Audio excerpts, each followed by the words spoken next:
Hello and welcome, this is Redditosker. Today I want to talk about a problem I have with Elden Ring.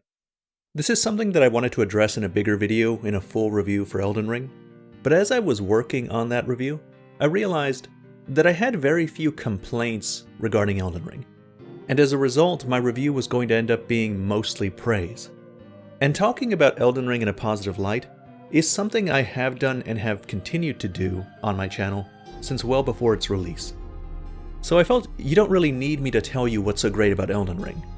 If you've watched my videos before or have subscribed to my channel, you already know what's so great about Elden Ring, and you can probably infer my opinion on it.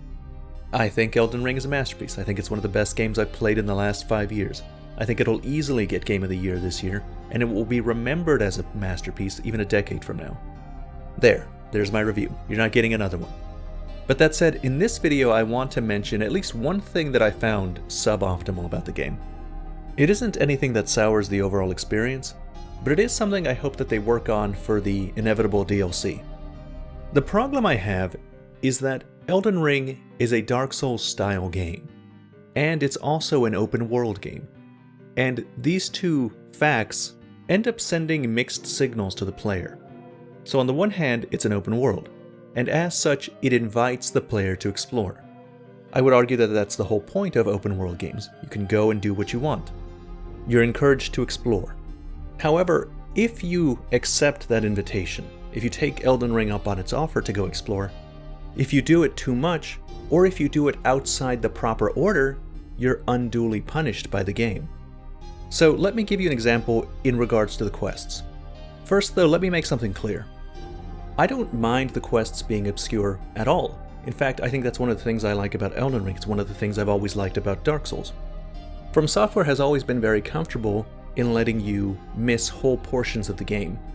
They're fine in letting you miss huge amounts of content. Depending on how you play, it's possible to miss the entire Volcano Manor Legacy dungeon. It's a design choice.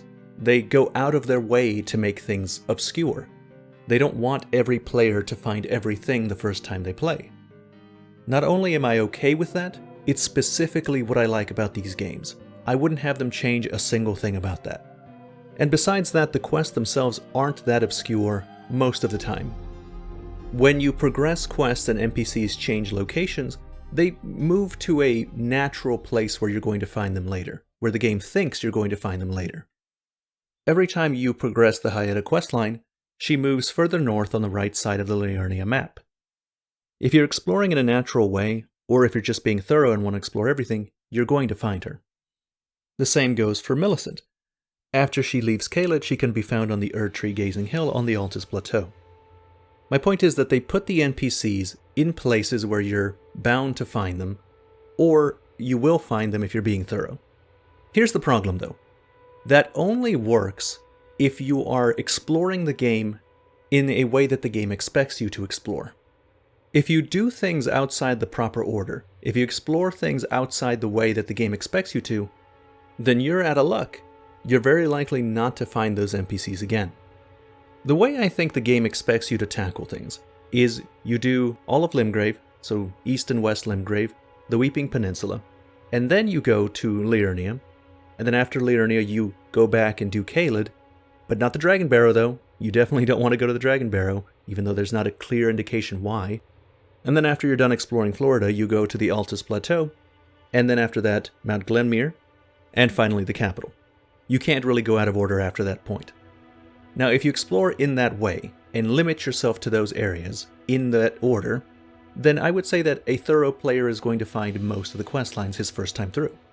But if you don't, then your thoroughness is going to work against you, and you're never going to find those NPCs again.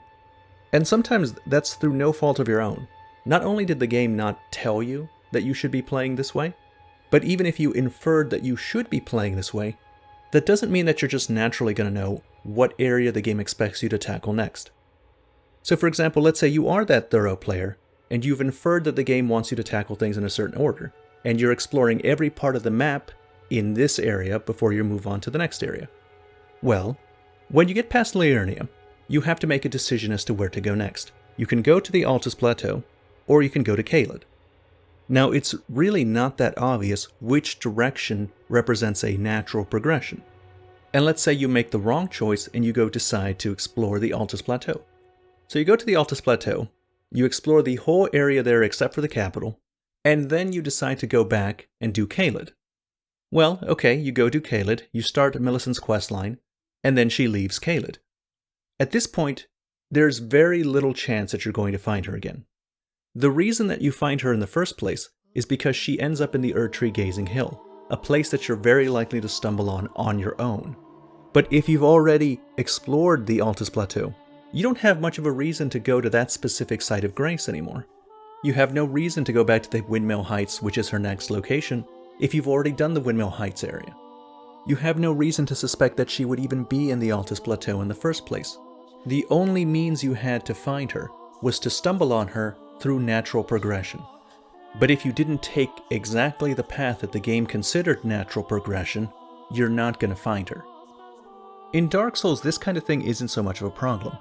The game's limited scope makes it easier to predict what the player's going to do. But in Elden Ring, it's such a vast world that it's very hard to predict what players are going to do.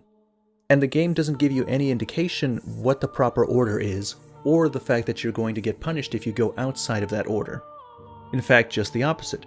It's an open world game. It encourages you to go out and explore, and mess up the order of the quest lines. The issue here is that you could be an extremely dedicated and thorough player, desperately trying to find all the quest lines. And you can even infer the way in which From Software operates, and limit your explorations to one area at a time to try and avoid missing quest lines. But even if you do all that, if your inference is incorrect, and the area that you think you're supposed to go to next isn't the right area, then you can still end up missing some quests. And that, I think, is not good. Alright, that's the end of this video. As always, thank you very much for watching.